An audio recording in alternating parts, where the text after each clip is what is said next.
নমস্কাৰ দৰ্শকসকল meat the গিম্পলৈ স্বাগতম জনাইছো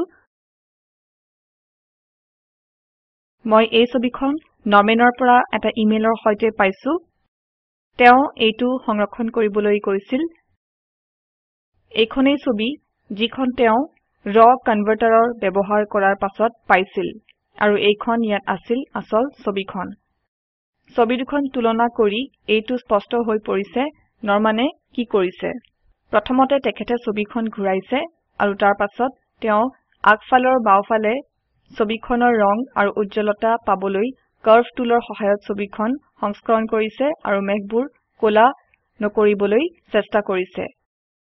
আপোনালোকে যেতিয়া ইয়াত এই ছবিখন চাব মেঘবোৰ সাধাৰণভাৱে ধুনীয়া হয় মোৰ সেইবোৰ ভাল লাগিছে আৰু মই তেওঁক অনুজ্ঞা দিবলৈ কৈছো দৰ্শনীত এই ছবিখন দেখাবলৈ আৰু মই এতিয়া তেওঁৰ কাম পুনৰ এবাৰ কৰিবলৈ চেষ্টা কৰিম আৰু তাৰ পাছত মই মেঘবোৰ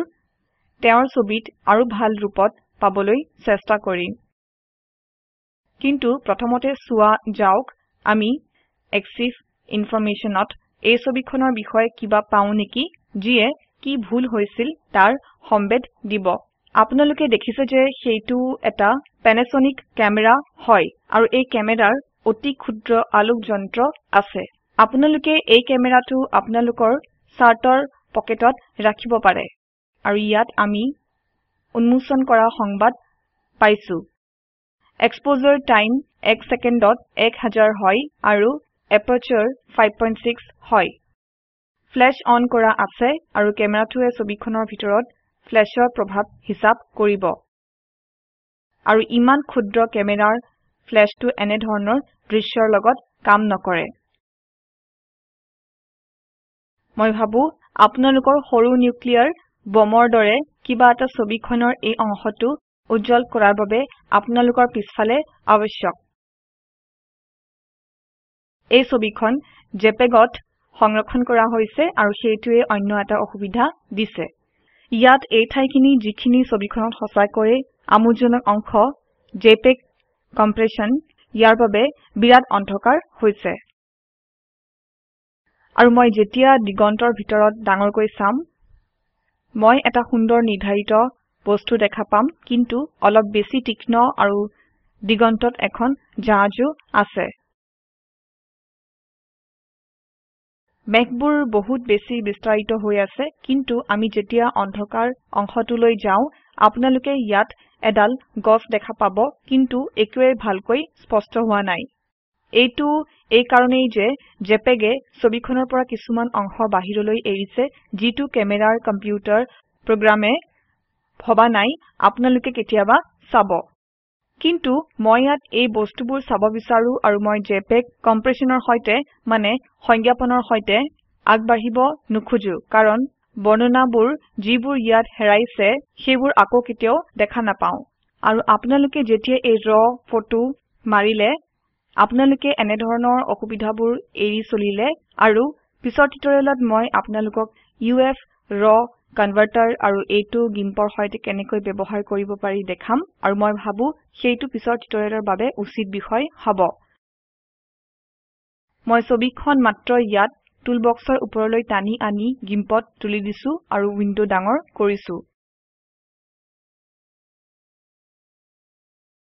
এতিয়া মোৰ প্ৰথম পদক্ষেপটো হৈছে এই ছবিখনৰ প্ৰয়োজনীয় মাপ দিয়া কাৰণ ছবিখন খুব ডাঙৰ XCF ফলাফলত ফাইলটো 40 মেগাবাইটকৈ বেছি হ'ব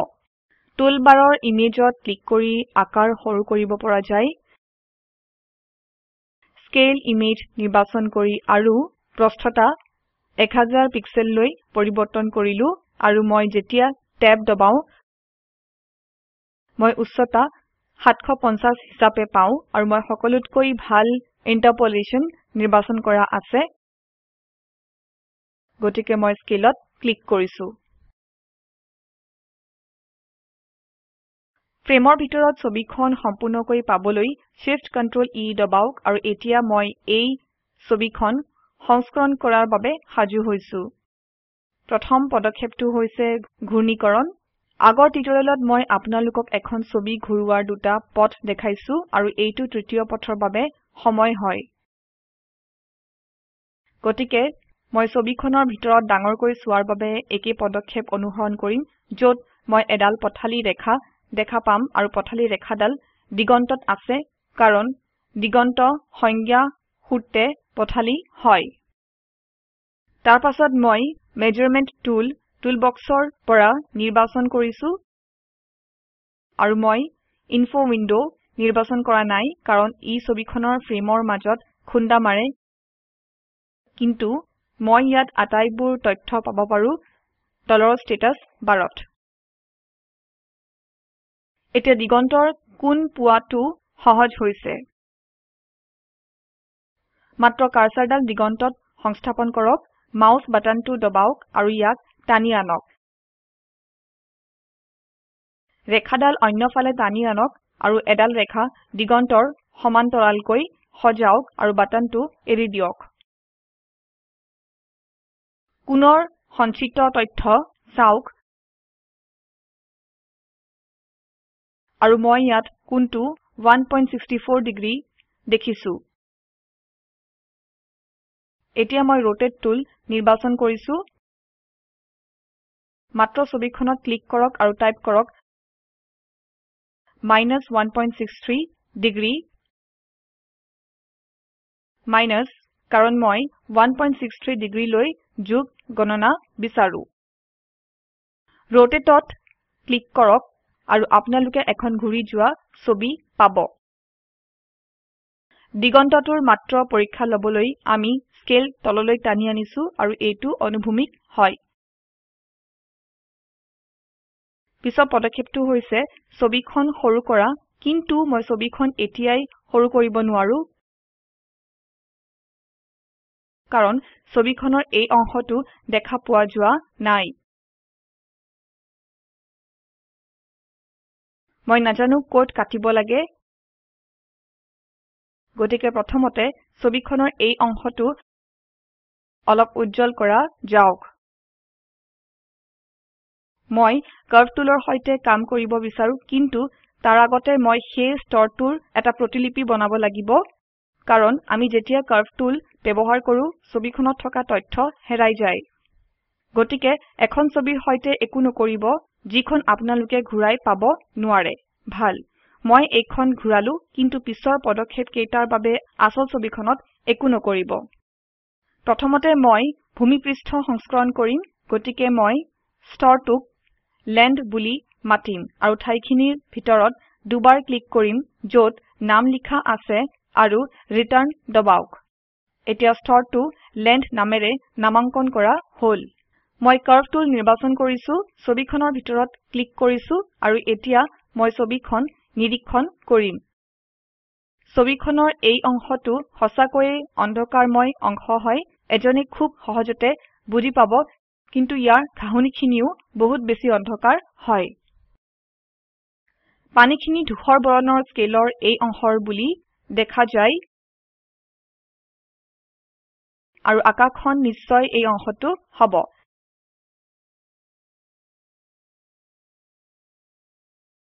গতিকে মই ছবিখনত মাটিখিনি উজ্জ্বল কৰিব লাগিব আৰু মই এইটো মাত্ৰ ওপৰলৈ টানি আনি কৰিছো এতিয়া প্ৰশ্নটো যিটো মোৰ মনলৈ আহিছে সেইটো হৈছে মই এইডাল কিমান টানিব লাগিব কাৰণ মই যেতিয়া বহুত দূৰলৈ যাওঁ এইটো দেখাত কৃত্ৰিম যেন দেখি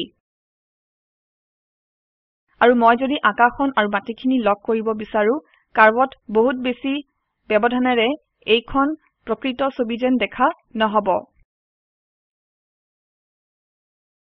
গতিকে মই এইটো অলপ তললৈ টানি আনিম মোক এইটো চেষ্টা কৰিবলৈ দিয়ক এইটো ইয়াত দেখিবলৈ ভাল হৈছে সাগৰটো দেখিবলৈ বহুত বেছি উজ্জ্বল হোৱা নাই আৰু প্ৰাৰ্থনা গৃহটো দেখা গৈছে গতিকে মই OKত ক্লিক কৰিছো মই ভূমিপৃষ্ঠৰ অংশটো সংস্কৰণ কৰাৰ পাছত মোক আকাশলৈ যাব দিয়ক গতিকে আকৌ এবাৰ আসল লেয়াৰটোৰ প্ৰতিলিপি তৈয়াৰ কৰক আৰু মাত্ৰ এইটো ওপৰলৈ ঘূৰাওক আৰু স্কাই নামেৰে নামাঙ্কন কৰক লেয়াৰত দুবাৰ ক্লিক কৰক, নামটো স্কাই বুলি টাইপ কৰক, ৰিটাৰ্ণ দবাওক আৰু আমি আকাশখন পাই গলো। মই মাত্ৰ স্কাই লেয়াৰ সংস্কৰণ কৰিব বিচাৰো, অন্য কোনো লেয়াৰৰ ক্ষতি নকৰাকৈ, আৰু সেইটো কৰিবলৈ মই এটা লেয়াৰ মাস্কৰ সৈতে কাম কৰিছো। স্কাই লেয়াৰত সোঁফালে ক্লিক কৰক, এড লেয়াৰ মাস্কত ক্লিক কৰক আৰু হোৱাইট লেয়াৰ মাস্ক নিৰ্বাচন কৰক, যিটো সম্পূৰ্ণ অস্বচ্ছ। সেইটোৱে বুজায় এই লেয়াৰটো সম্পূৰ্ণকৈ দেখা গৈছে আৰু এইটো বগা হয়। মই লেন্ড লেয়াৰ লুকাব বিচাৰো আৰু মই সাগৰ আৰু আকাশৰ মাজত থকা কোণ তীক্ষ্ণ কৰিব নোখোজো। তাৰ কাৰণে মই গ্ৰেডিয়েন্ট টুল ব্যৱহাৰ কৰিছো। গ্ৰেডিয়েন্ট কলা আৰু বগাৰ মাজত সাধাৰণ বস্তু এটা হয়। মোক এইটো ইয়াত এটা টুকুৰা লেয়াৰত দেখাবলৈ দিয়ক।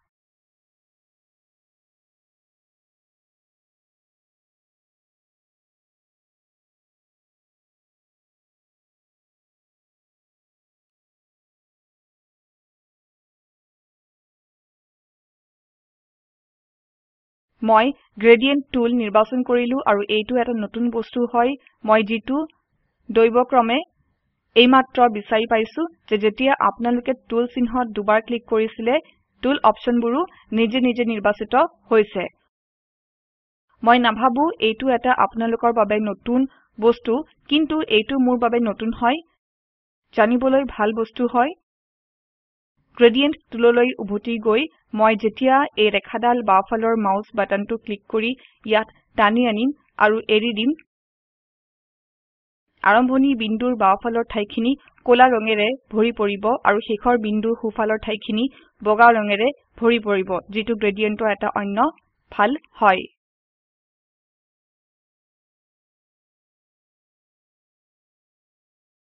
আৰু কলা আৰু বগা ৰঙৰ মাজৰ ঠাইখিনি ধূসৰ বৰণৰ বেলেগ অনুক্ৰম হয় আৰু এইটোক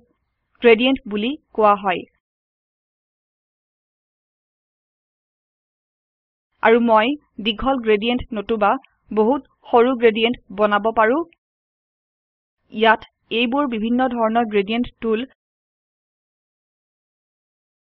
আৰু মই ইয়াত এইটোত লাগি ধৰিম, কলা আৰু বগা। আৰু ইয়াত যথেষ্ট পৰিমাণে অপশ্যন আছে, যেনে ৰেডিয়েল, য'ত আপোনালোকে বৃত্ত বনাব পাৰে। তাত যথেষ্ট বেছি অপশ্যন আছে যিবোৰ আপোনালোকে ব্যৱহাৰ কৰিব পাৰে। এই টুলৰ অপশ্যনবিলাক উদ্ঘাটন কৰাটো কামত আহিব। গতিকে মই আকাৰটো লিনিয়াৰত আকাৰ দিছো আৰু মই ইয়াত খণ্ড লেয়াৰটো নোহোৱা কৰিছো।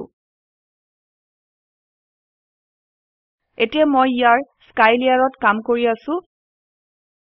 গ্ৰেডিয়েন্টটো কলাৰ পৰা বগা ৰঙলৈ সংস্থাপন কৰা হৈছে।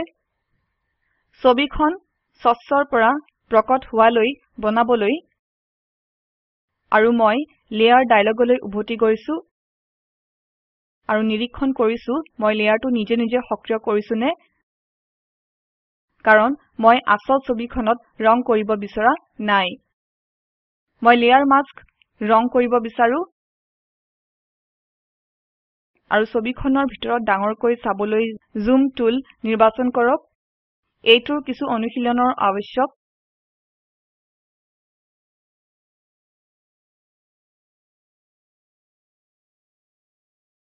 মই এই বিন্দুটোত আৰম্ভ কৰিম আৰু ইয়াত শেষ কৰিম। মই গ্ৰেডিয়েন্ট সমান্তৰালকৈ বিচাৰো, কাৰণ এনে ধৰণৰ গ্ৰেডিয়েন্টে এনে ধৰণৰ ছবি ফলাফল কৰিব যিটো মই নিবিচাৰো। পদক্ষেপটো নোহোৱা কৰিবলৈ Ctrl Z দবাওক। গতিকে মই Ctrl কী দবাইছো আৰু এতিয়া স্লাইডাৰৰ গতি ইয়াত 5 ডিগ্ৰীলৈ সীমাবদ্ধ হ'ব। গতিকে মই এইটো ইয়াৰ পৰা এই বিন্দুলৈ কাৰ্য্যাৰম্ভ কৰিছো। আপোনালোকে যেতিয়া সম্পূৰ্ণ ছবিখনলৈ উভতি যাব, আপোনালোকে দেখা পাব যে এইটো মোৰ গ্ৰেডিয়েন্ট হয়। আৰু মই যেতিয়া অন্য লেয়াৰবোৰ বন্ধ কৰো, মাত্ৰ ওপৰৰ অংশবোৰ ওপৰৰ লেয়াৰত দেখা গৈছে আৰু অন্যবোৰ পিছফালে আছে।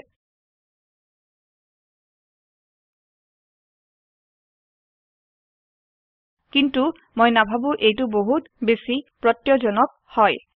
এইটো দেখিবলৈ কিছু কৃত্ৰিম হৈছে গতিকে মই আকাশখন এতিয়া অলপ উজ্জ্বল কৰিব লাগিব সেইটো কৰাৰ বাবে প্ৰথমতে মই লেয়াৰ মাস্কটো নিষ্ক্ৰিয় কৰিব লাগিব আৰু লেয়াৰটো সক্ৰিয় কৰিব লাগিব ইয়াত কাম কৰিবৰ বাবে নহলে মই লেয়াৰ মাস্কত কাৰ্ভ টুল ব্যৱহাৰ কৰিব লাগিব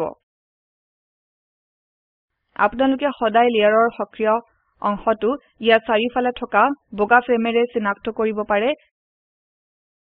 গতিকে এইটো ইয়াত চেষ্টা কৰা যাওক এতিয়া আমি আকাশখন উজ্জ্বল কৰিবলৈ বিচাৰো গতিকে মই এইটো ওপৰলৈ টানি আনিছো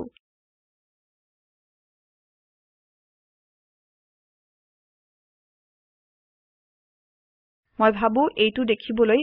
প্ৰত্যয়জনক হৈছে কাৰণ আকাশখন উজ্জ্বল হৈছে আৰু আকাশখনৰ আৰু সাগৰৰ কৃত্ৰিম সীমা ধ্বংস হৈছে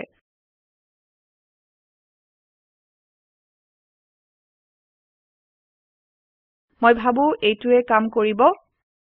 গতিকে ছবিখন স্কাই লেয়াৰ আৰু ইয়াৰ তলৰ লেয়াৰবোৰ বন্ধ কৰি ছবিখন তুলনা কৰা যাওক আপোনালোকে পাৰ্থক্য দেখা পাব এইখনেই আসল ছবি হয়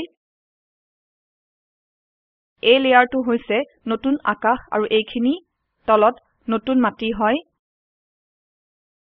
মই ভাবো মাটিখিনি আৰু অলপ বেছি কন্ট্ৰাষ্ট ব্যৱহাৰ কৰিব পাৰিলে হয় কিন্তু মই নিশ্চিত নহয় গতিকে মই এইটো চেষ্টা কৰিব লাগিব গতিকে সাধাৰণভাৱে লেণ্ড লেয়াৰত দুবাৰ ক্লিক কৰক আৰু ওভাৰলে মোড নিৰ্বাচন কৰক যিয়ে আপোনালোকক কিছু পৰিমাণে বেছি কন্ট্ৰাষ্ট দিব কিন্তু এইটো নিশ্চয় বহুত বেছি হৈছে গতিকে মই opacity ইয়াক তললৈ নমাই আনিছো এইটো দেখিবলৈ ভাল হৈছে নে হোৱা নাই কিন্তু মই ভাবো এইটো বহুত ভাল হৈছে এতিয়া মই চাৰিটা লেয়াৰ পাইছো বেকগ্ৰাউণ্ড প্ৰকৃত ছবিখন যিখন আসলতে কেতিয়াও প্ৰয়োজন নহয় লেণ্ড লেয়াৰ এটা লেণ্ড কপি আৰু লেয়াৰ মাস্কৰ সৈতে স্কাই আৰু মই এই আটাইবোৰ পৰিমাণ পৰিৱৰ্তন কৰিব পাৰো ছবিখনৰ বিষয়ে কোনো জ্ঞান নোহোৱাকৈ সেইটো লেয়াৰ ব্যৱহাৰ কৰাৰ সকলোতকৈ ভাল সুবিধা হয় এতিয়া শেষৰ অংশটোৰ বাবে হৈছে ক্ৰপিং নৰমানে এইটো 7:5 অনুপাতৰ ভিতৰত সৰু কৰিব বিচাৰিছিল কাৰণ তেওঁ প্ৰিন্টাৰে 7/5 ইঞ্চিৰ কাগজ ব্যৱহাৰ কৰে গতিকে সেইটো কৰা যাওক 7:5 হৈছে এটা ফিক্সড এস্পেক্ট ৰেশিও কোড সৰু কৰিব লাগিব মই ভাবো মই পাহৰি গৈছো নৰমানে কোড এই ছবিখন কাটিছে গতিকে ইয়াত সিদ্ধান্ত লোৱা যাওক মই ভাবো গছডাল আৰু শুকান ঘাঁহনি অন্তৰ্ভুক্ত কৰা উচিত গতিকে মই সোঁফালৰ কোণত আৰম্ভ কৰিব লাগিব আৰু মাত্ৰ ক্ৰপ টুলটো টানি আনিব লাগিব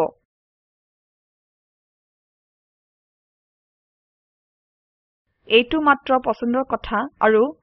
পাম্পিঙৰ সৈতে একো কৰিব নালাগে এজনে শিকিব পাৰে তাত ৰুল অফ থাৰ্ডছ আছে মোক এইটো ভিতৰত সোমাবলৈ দিয়ক ইয়াত আপোনালোকে দেখিছে প্ৰাৰ্থনা গৃহৰ সন্মুখৰ ফালটো এটা আকৰ্ষণৰ বিন্দু হৈছে ইয়াত এইটো বহুত বেছি কলা সুলভ গোল্ডেন সেকশন আৰু এইটো সহায়কাৰী হ'ব পাৰে কিন্তু মই ভাবো সকলোতকৈ ভাল আপোনালোকৰ দু চকু হ'ব মই ভাবো এইটোৱে কাম কৰিব মই এই ছবিখন জেপিইজি ছবি হিচাপে সংৰক্ষণ কৰিব লাগিব আৰু তাৰ আগত মই এইটো অলপ তীক্ষ্ণ কৰিব লাগিব তীক্ষ্ণকৰণৰ চিহ্নবোৰ দৃষ্টিগোচৰ হৈছিল মই কৰা কাৰাসাজি মানে মেনিপুলেশ্যন গুচি যোৱাৰ আগতে বগা ৰেখা কেইডাল দৃষ্টিগোচৰ হৈছিল হেলোজ চাবলৈ মই ভাবো এইবাৰো মই ফিল্টাৰ্ছ এনহান্স sharpen মোড ব্যৱহাৰ কৰিম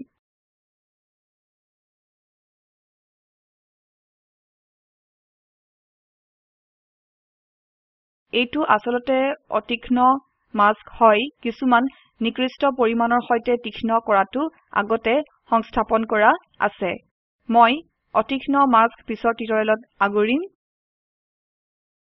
মই সেইটো কেতিয়াও ব্যৱহাৰ কৰা নাই আৰু তাৰ বাবে মই এইটো নিজে শিকিব লাগিব গতিকে যাতে মই ইয়াৰ বিষয়ে কিবা ব্যাখ্যা কৰিব পাৰো মই ভাবো ই ইয়াত ভাল কাম কৰিছে মই যাব পাৰো আৰু ছবিখন সংৰক্ষণ কৰিব পাৰো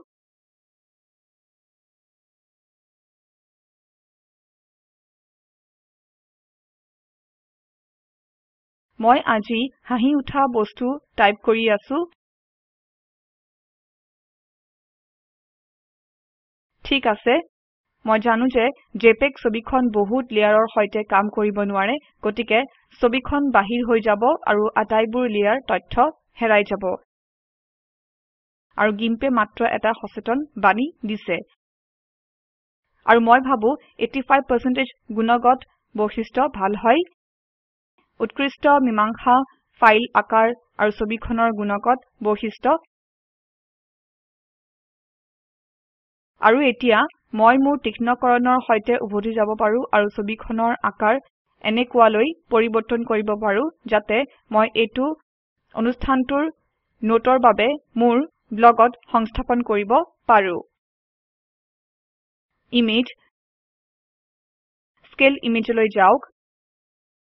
আৰু মই 600 পিক্সেলৰ প্ৰস্থতা বিচাৰো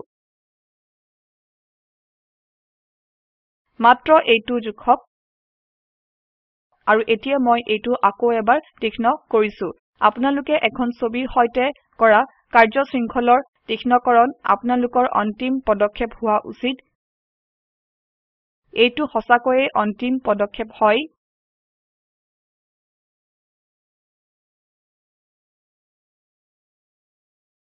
এলগৰিথমে ভালকৈ কাম কৰিব মাত্ৰ যদি আপোনালোকে তাৰ পাছত একো পৰিবৰ্তন নকৰে আকাৰ পৰিবৰ্তনো নহয় এইটোত লক্ষ্য কৰা যাওক মই ভাবো মোৰ আৰু অলপ বেছি থাকিব পাৰে মূলগতভাৱে একে পৰিমাণত শেষ কৰা এতিয়া মই এই ছবিখনৰ সৈতে ঠিকে আছো মই এইখন .600 হিচাপে সংৰক্ষণ কৰিছো যাতে মই কোনখন ছবি পাছত ব্লগত সংস্থাপন কৰিব লাগে মই গম পাও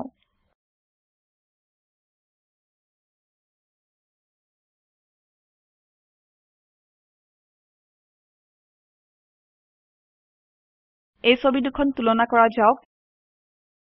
এইখন নৰমানে বনোৱাখন আৰু এইখন মই বনোৱাখন মোৰ আকাখন বেছি ভাল হৈছে আৰু মই ভাবো নৰমানে সাগৰ আৰু প্ৰাৰ্থনাগৃহৰ সৈতে বেছি ভাল কাম কৰিছে আৰু এইবোৰৰ সংযোগ হলে এখন সঁচা অৰ্থত ভাল ছবি হ'ব মই ভাবো মই উজ্জ্বলতাৰ সৈতে অলপ বেছি কাম কৰিলো ভাল মই ইয়াত উভতি আহিছো সাগৰৰ স্তৰটো সহজভাৱে স্থায়ী কৰিবলৈ মই বেকগ্ৰাউণ্ড লেয়াৰত মূল আৰ্হিৰ প্ৰতিলিপি তৈয়াৰ কৰিছো লেয়াৰটো C বুলি পুনঃ নামাঙ্কন কৰিছো এতিয়া মই এইটো লেন্ড কপিৰ ওপৰত আৰু স্কাইৰ তলত টানি আনিছো আৰু আপোনালোকে এতিয়া দেখা পাইছে স্কাই লেয়াৰটোৱে ব্যাহত হোৱা নাই মাত্ৰ মাটিখিনি ব্যাহত হৈছে কিন্তু মই সেইটো প্ৰকাশিত কৰিম সেইটো কৰাৰ বাবে মই এটা লেয়াৰ মাস্ক যোগ কৰিম সোঁফালে ক্লিক কৰক লেয়াৰ মাস্ক যোগ কৰক আৰু এতিয়া মই লেয়াৰৰ গ্ৰেস্কেল কপি লম এতিয়া আপোনালোকে ইয়াত দেখিছে ইয়াৰ মাটিখিনি উজ্জ্বল হৈছে এইটো ইয়াত থকাৰ দৰে নহয় কিন্তু আপোনালোকে পানীখিনিত ডাঙৰ পৰিবৰ্তন দেখিব আৰু এতিয়া ইয়াৰ লেয়াৰ মাস্কত অলপ কাম কৰা যাওক শো লেয়াৰ মাস্কত ক্লিক কৰক আপোনালোকে এইটো ইয়াত দেখা পাব আৰু স্কাই বন্ধ কৰক এতিয়া মই কাৰ্ভ টুল নিৰ্বাচন কৰিছো আৰু মই কাৰ্ভডাল এনেকৈ মিলাম যাতে মাটিখিনি অন্ধকাৰময় হয়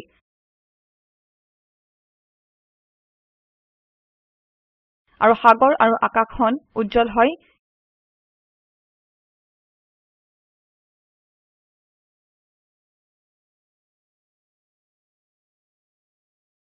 এতিয়া ছবিখনত চোৱা যাওক শো লেয়াৰ মাস্কটো ক্লিক কৰাৰ পৰা মুক্ত কৰক এতিয়া আপোনালোকে দেখিছে প্ৰায় একো ভেদ নোহোৱাকৈ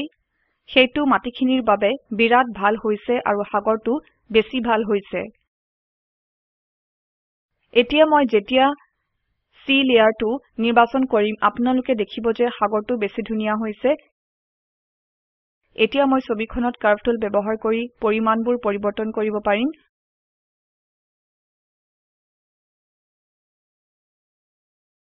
আৰু মই ভাবো মই কৰা উচিত সাগৰটোক আৰু বেছি কন্ট্ৰাষ্ট দিয়ক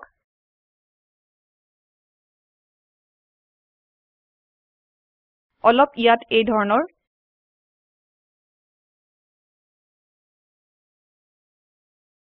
ইয়াৰ আউধলীয়া ঠাইখিনিৰ ভূপৃষ্ঠখিনি ছবিখনত বহুত বেছি কন্ট্ৰাষ্ট হয় হিষ্টগ্ৰামৰ এই অংশটো সাগৰ আছিল গতিকে মই ইয়াত যথেষ্ট বেছি কন্ট্ৰাষ্ট পাইছো আৰু মাত্ৰ কাৰ্ভৰ সৈতে চাৰিওফালে এনেই ঘূৰক এইটো আৰু এইটো অলপ মিলা নোহোৱালৈকে মই এইটো আগতে চেষ্টা কৰা নাছিলো গতিকে মই এইটো ইয়াত আৰু অলপ পৰীক্ষা কৰিব লাগিব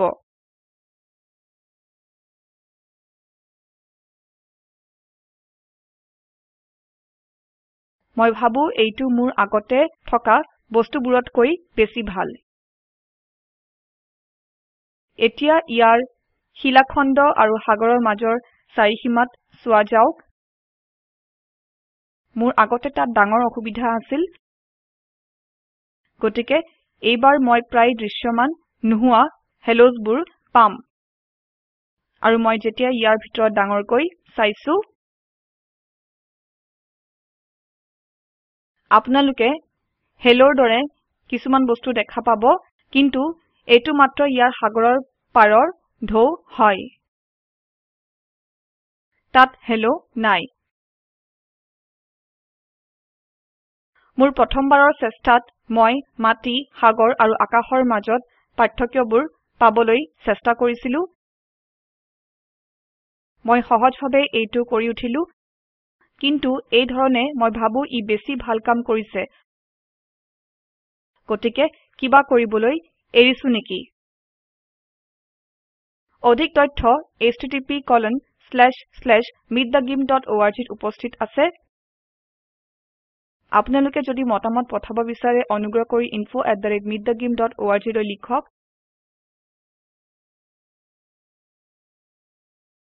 শুভবিদায় আৰু পিছৰ সময়ত আপোনালোকক দেখা পাম বুলি আশা কৰিলো এই পাঠটি বৈজয়ন্তী ডেকাৰ দ্বাৰা অনুবাদ কৰা হৈছে আইআইটি বম্বেৰ পৰা মই মৌচুমী মেধি এতিয়া আপোনাৰ পৰা বিদায় লৈছো যোগদানৰ বাবে ধন্যবাদ